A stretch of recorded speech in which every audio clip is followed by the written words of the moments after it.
Motor பூச்சி. Hi குட்டீஸ், நீங்க சாதாரண பூச்சிகளை தானே பார்த்திருக்கீங்க. இன்னைக்கு நம்ம மோட்டார் பூச்சி செய்ய போறோம். வாங்க அது எப்படின்னு பார்க்கலாம். இந்த வித்தியாசமான மோட்டார் பூச்சிய பழைய செல்போனிலிருந்து எடுக்கப்பட்ட அதிர்வு மோட்டார்ல இருந்து நாம செய்யலாம்.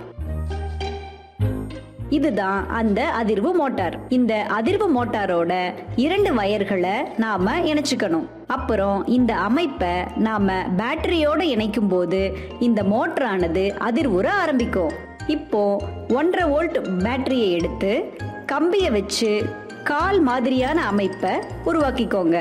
இப்போ அதிர்வு மோட்டாரை எடுத்து அதை டேப் போட்டு பேட்டரியோட சேர்த்து ஒட்டிடுங்க. அதோட 2 முனைகளையும் பேட்டரியோட இணைச்சு டேப் போட்டு ஒட்டிடுங்க. இப்போ இந்த மோட்டாரை மேஜையின் மீது வைக்கும்போது அது அதிர்வோடு சேர்ந்து ஆட்டமும் போடும். அடுத்து ஒரு அட்டையில பூச்சி மாதிரி செஞ்சு அதை பேட்டரி மேல ஒட்டிடுங்க.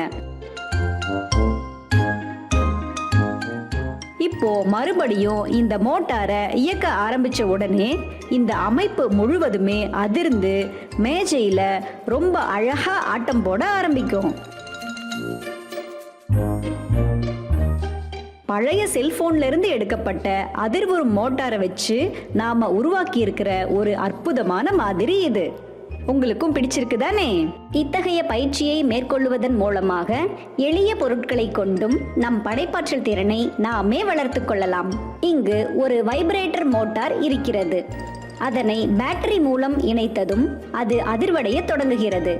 அதன் மேல் பூச்சி போன்றதொரு அமைப்பை இணைத்தவுடன் வைப்ரேட்டரோடு சேர்ந்து பூச்சியும் அதிர்வடைகிறது.